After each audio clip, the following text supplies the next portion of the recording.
Vous êtes bien sûr RMC et BFM TV. Bonjour Jean-Louis Borloo. Bonjour. Jean-Louis Borloo, tout le monde vous connaît. Vous êtes l'ancien maire de Valenciennes, vous êtes ancien ministre. Vous avez été aussi le président du Valenciennes Football Club et président de l'UDI. Ça aurait pu être vous tout à l'heure à 15h. Cette déclaration de politique générale, votre nom a beaucoup circulé. Il a été évoqué, choyé même, à la fois par la droite et par la gauche, parce que même les socialistes disaient chiche.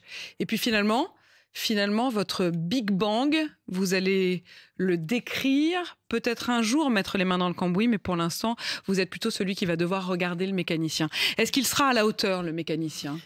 Il n'y a pas de raison qu'il ne le soit pas. En fait, moi j'attends un discours de politique générale d'un chef de gouvernement,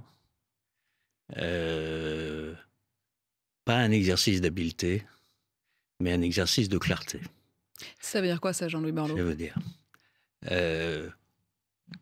il faut que le chef du gouvernement dise aux Français, voilà quelle est la situation. Voilà quelle est la situation pour la jeunesse de France, pour les mamans de France, le Mercosur, la chaîne judiciaire, l'état des prisons, la crise du logement. Bref, dire clairement où on en est, c'est-à-dire les pires déficits européens, avec globalement ce qui fait nation est en train de se fissurer, voire s'effondrer. Qui fassent ce diagnostic et qui disent pourquoi. Voilà. Qu'est-ce que, après 8 ans au gouvernement, mon analyse, et puis j'ai été élu avant à Vernon, voilà le diagnostic et voilà le cap que je propose en tant que chef de gouvernement de la France à notre pays. Bon, pas d'habileté. Et il y a un moment où la plus grande habileté, c'est d'en avoir aucune.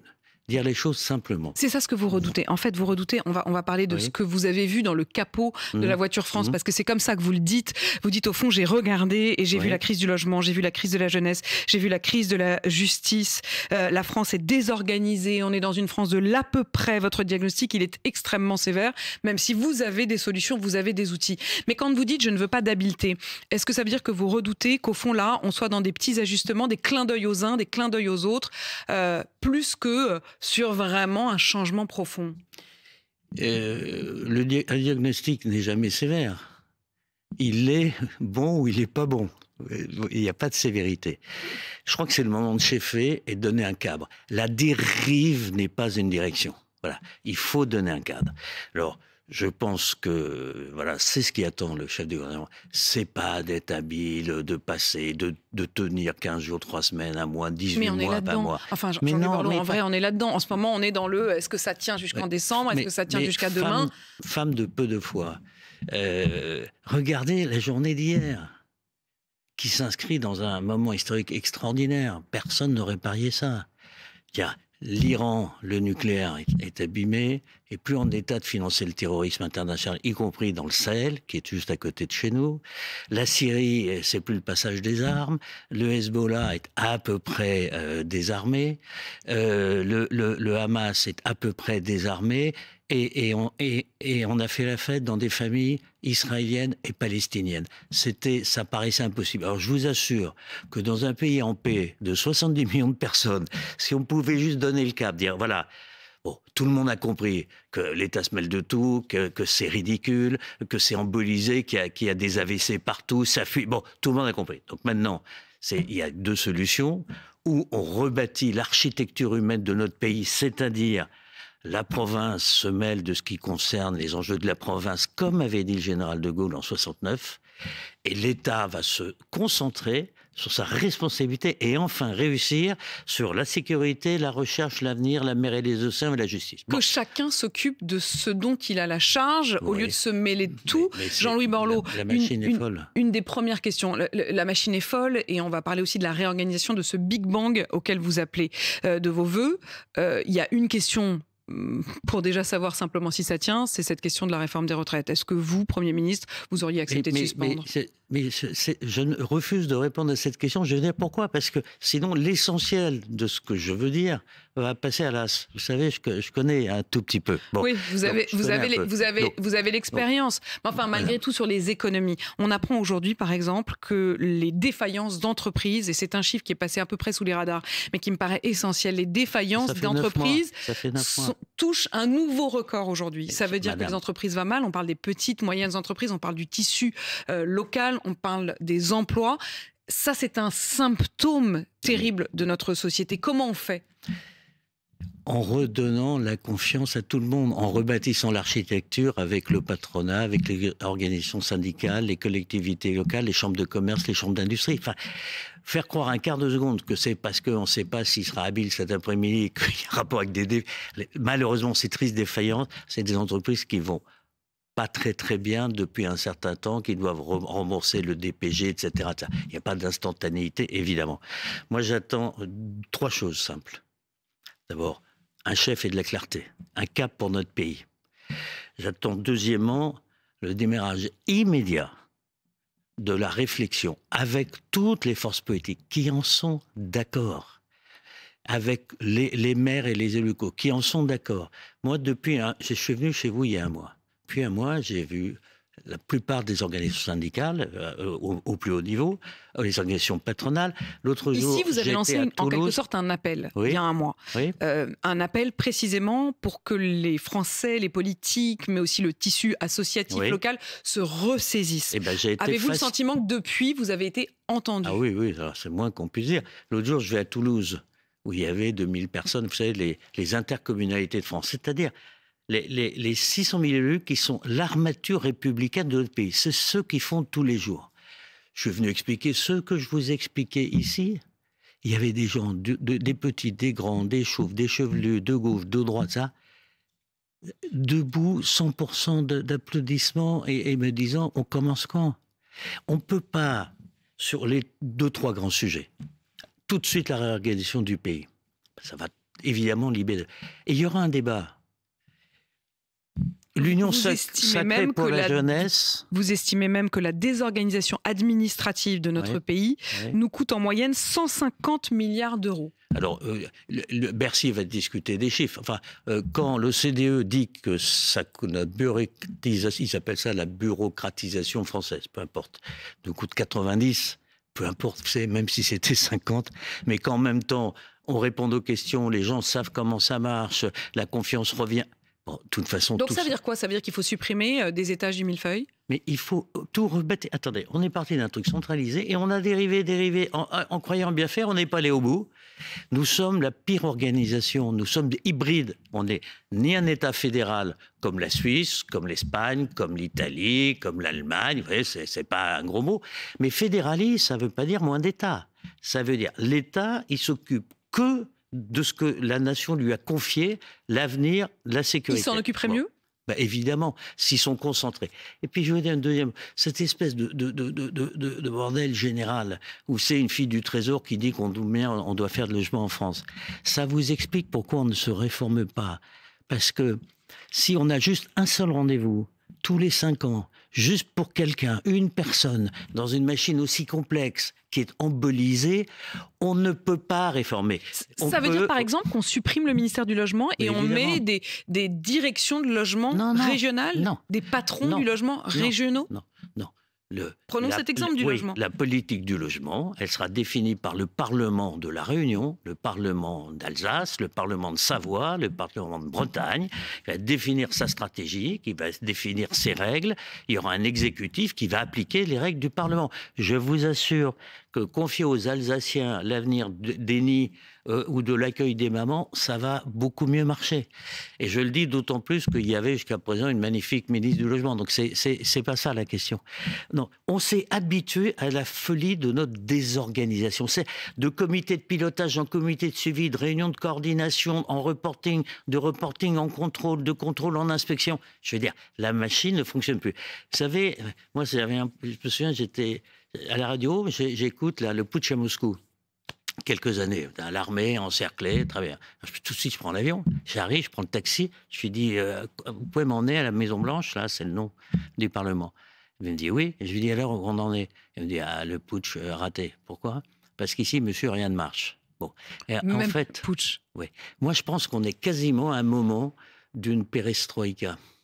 On est à un moment où, pour ça que je suis plein d'espoir. Ça veut dire quoi une perestroïka ? Ça veut dire que vous vous dites on est tellement au bord du gouffre qu'on ne va pas continuer ainsi. On va, ou alors si on prend l'exemple toujours de la piscine, on est presque au fond et donc on va enfin taper du talon Et réorganiser, on n'a plus le choix? Madame, on ne peut pas à la fois avoir des génies dans ce pays, saclés avec des médailles Fields, avec des boîtes qui conquièrent le monde, un prix Nobel, Philippe Aghion, après Madame Duflot, enfin je veux dire, on ne peut pas voir ça, et être dans cet état de déliquescence de ce qui fait nation, de ce qui fait nation, mais ça voudrait dire et en même temps le pire déficit. Le pouvoir accepteraient eux-mêmes de s'en dessaisir. Pensez-vous qu'ils en auront le courage? Mais c'est les Français qui vont leur demander. Et il faut le faire maintenant. Il y a urgence. On ne va pas, madame, attendre cette espèce de gris-gris sacré qui est la présidentielle dans 18 mois. Et d'ici là, on va rien faire. Il faut 18 mois utiles. Et parce que sinon, ça va être le meilleur à la télé qui va gagner, très bien. Le temps qu'il mette ses équipes, qui débattent avec les Français, avec un vrai mandat, et qu'on prenne les dispositions, il va se passer 3-4 ans.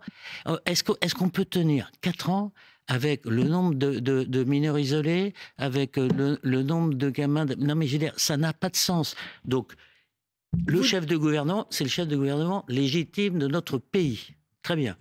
Il faut qu'il enclenche tout de suite une proposition de loi constitutionnelle, enfin peu importe, pour réorganiser le pays. Deuxièmement, l'Union sacrée pour la jeunesse de France.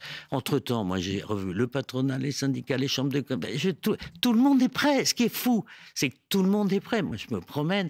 C'est très très étonnant. Vous savez, les gens ils m'attendent pas à Borloo, ils s'en foutent, hein, ils ont raison. Mais je pense que ce que je dis, c'est à peu près raisonnable. Et troisièmement, je demande à ce qu'il y ait une position très claire et très ferme sur le Mercosur.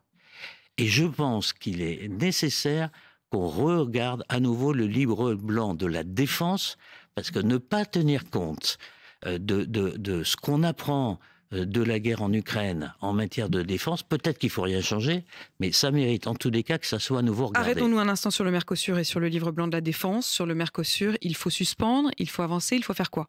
Il faut fédérer tous ceux qui considèrent que ce n'est pas une bonne idée. Je veux dire, il y en a. En gros, tout le sud de l'Europe pense ça, plus les Polonais, plus... Bon, je veux dire, est-ce qu'on est... Et donc, il faut freiner immédiatement? Mais bien sûr, il faut en tous les cas que le Premier ministre s'engage cet après-midi sur le Mercosur. Ça, c'est sûr. Il n'y a pas de doute.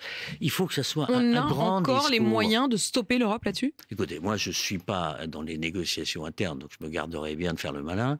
Mais oui, évidemment, tant que ce n'est pas fait. Vous savez, une minute avant Hiroshima, il n'y a pas Hiroshima. Bon, donc voilà. Tant que donc vous demandez au Premier ministre de s'engager sur ce Mercosur. Vous parlez aussi du livre blanc de la défense. Ça veut dire quoi? Ça veut dire qu'il faut être encore plus ambitieux sur l'investissement sur la défense? Non, je ne suis pas convaincu que la stratégie, faire un porte-avions pour la stratégie française dans l'Indo-Pacifique, alors qu'on voit très bien que c'est les yeux, c'est l'espace, c'est les drones. Enfin, en tout cas, il faut la réadapter, cette défense. Je pense. Être beaucoup plus agile. Évidemment, mais il faut en discuter avec les militaires. Vous voyez, parce que c'est eux qui vont risquer leur peau. Parce que pour l'instant, c'est qui en discute? C'est quoi? C'est Bercy? La direction des affaires militaires a un poids certain. Voilà. Mais je ne critique pas, ça a été fait très bien, ça a été voté très bien. Maintenant, est-ce qu'on peut juste, en voyant ce qui se passe, se reposer tranquillement la question? Voilà, en tout cas, les urgences à vos yeux. Vous avez dit ce bordel fédéral. Je m'autorise à reprendre votre mot parce que je pense qu'il parle pas mal aux Français. C'est pas le bordel fédéral, c'est le bordel de l'organisation. Oui. Qu'est-ce qu'il faut immédiatement changer et avoir le courage peut-être de supprimer? Parce que dire tout ça, c'est super, mais est-ce qu'à un moment, vous allez dire ça on supprime, ça on supprime? Et encore une fois, je le disais, est-ce qu'il y en a qui auront le courage de dire ça veut dire un certain nombre de postes qui vont sauter, qui vont devoir être remplacés, changés concrètement, Jean-Louis Borloo? Concrètement, on se met sur un paperboard. Okay. On est 68 millions. Ouais. Qu'est-ce que la partie publique, donc le service aux gens, c'est quoi nos priorités et qui doit le faire? Il faut partir positivement. Vous savez, il vaut mieux mettre une voiture qui va pas bien sur le marbre et la revoir complètement plutôt qu'essayer à la marge d'ajuster. Bon, parce que c'est je veux bien Jean-Louis Borloo, mais ça veut dire, enfin, aujourd'hui, on a rajouté des régions, des super régions. On n'a pas vraiment supprimé les autres. Régions. On avait fait ça. Il y a eu les super régions, ce que j'appelle les super régions, les régions de François Hollande. Pour autant, on n'a pas supprimé les départements, on n'a pas supprimé les communes, on a rajouté des intercommunalités, mais les communes juste en dessous existent encore. On fait quoi? On supprime quoi? On enlève crée... quoi? Quelle ligne on raye dans le tableau? Attends, madame, c'est pas qu'est-ce qu'on supprime, c'est qu'est-ce qu'on construit. On construit les provinces dans les limites historiques, culturelles, identitaires de nos provinces. Voyez, on parle La question de l'identité, elle est importante pour vous. Mais bien sûr, dans ce monde... C'est pas une découpe administrative. Non, l'identité. Dans ce monde où on circule à toutes les tout le monde est un peu paumé, on revient à des identités. C'est quoi? C'est la Bretagne, c'est le Maine? La Bretagne, c'est la Normandie, c'est la Savoie, c'est la Provence, voilà, c'est la Corse, c'est la Réunion, voilà, c'est la Martinique, c'est la Guyane, c'est la Guadeloupe, enfin, les identités. Et là, on met des parlements. Et là, on dit, bah oui, vous savez, le Parlement, c'est la représentation des peuples. Bon. Et ces peuples, ils vont s'occuper du logement, de l'écologie, ils vont s'occuper du soutien scolaire, ils vont faire en sorte que les gamins soient immédiatement détectés dès qu'ils vont mal ou qu'ils font du mal. C'est tout ce qui concerne les gens. La santé, l'orientation professionnelle, l'apprentissage des jeunes. Enfin, vous voyez, ça me paraît assez simple. Ce qui est extraordinaire, c'est qu'on a l'impression que c'est une espèce de gris-gris. Mais pourquoi personne ne le fait? Parce que il est très difficile de penser autrement que la façon dont on pense. Des gens qui ont été entre eux, de Sciences Po Lille à Sciences Po Paris, qui se confortent dans leur propre réunion et de bonne foi. Ils peuvent, vous savez, quand Bertrand Piccard veut faire le tour du monde en avion sans fossiles, il demande à des bureaux d'études de constructeurs aéronautiques de l'aider. Mais c'est pas possible, Bertrand. Il l'a fait avec un chantier naval. Parce que c'est très difficile de penser différemment. Voilà. Jean-Louis Borloo, je vous repose quand même la question. Vous ne vouliez pas le dire au début parce que vous aviez peur de ne pas être entendu sur le reste. Maintenant que ça a été le cas, est-ce que c'est possible pour vous, à vos yeux, de suspendre les retraites si ça peut être un accord politique? Il faut quand même durer politiquement pour pouvoir faire des choses. Madame, je ne vous répondrai pas parce que ce n'est pas mon boulot. Voilà, moi, je ne suis pas parlementaire. Moi, j'essaie de faire passer... Les retraites, vous étiez prononcé à l'époque. Vous avez toujours considéré qu'il fallait à la fois les réformer, tenir compte de la démographie, mais en même temps tenir compte aussi de ceux qui ont commencé tôt, qui ont eu des carrières longues, qui ont eu des carrières pénibles. Est-ce que ça veut dire qu'aujourd'hui, vous estimez que ceux-là ont le droit à ce qu'on suspende en effet cette réforme qui leur apparaît injuste? Je veux bien vous parler des retraites. Mais je ne veux pas être dans le petit jeu à 4 heures d'un vote où la question posée, ça ne va pas être est-ce qu'on va à une retraite par répartition? Est-ce qu'on supprime la mesure d'âge pour faire de la mesure de durée de cotisation? Vous comprenez bien que l'enjeu là, ce n'est pas la retraite. C'est est-ce qu'il y aura suffisamment d'habileté ou pas pour qu'on puisse continuer à tenir jusqu'à une élection présidentielle qui a même c'est exactement ce qui vous agace, et c'est exactement ce qui vous désespère. C'est cette habileté, cette recherche d'habileté. Oui, mais je pense que il ne faut plus avoir d'habileté, là. Vous auriez aimé, en vrai, être Premier ministre? Mais non, non. Mais moi, ce que je souhaite, c'est qu'on prenne les 2-3 mesures essentielles pour notre pays. Vous auriez aimé pouvoir les prendre, ces 2-3 mesures. Mais c'est marrant, ça. Vous projetez sur moi, mais ce n'est pas mon sujet. Si la question avait été posée, ça aurait été sous réserve qu'il y ait un chemin immédiat, qu'on réunisse l'ensemble des Français dans les 3 mois, pour rebâtir la France, lui redonner confiance, lui redonner du souffle, sortir de cette société de la suspicion, de l'agacement, de la violence, de l'incompréhension, les comités de tartement. C'est plus possible. Oui, alors, quel que soit le moyen, comme tiers de confiance, comme animateur, comme perturbateur, comme trouble-fête, peu importe comment, moi, de toute façon, je vais y consacrer. Moi, je suis en pleine forme. Je ne vais pas ménager mes efforts pour y arriver. Et vous l'avez fait ce matin. Merci Jean-Louis Borloo d'avoir répondu à mes questions sur RMC et BFM TV. Il est 8h47.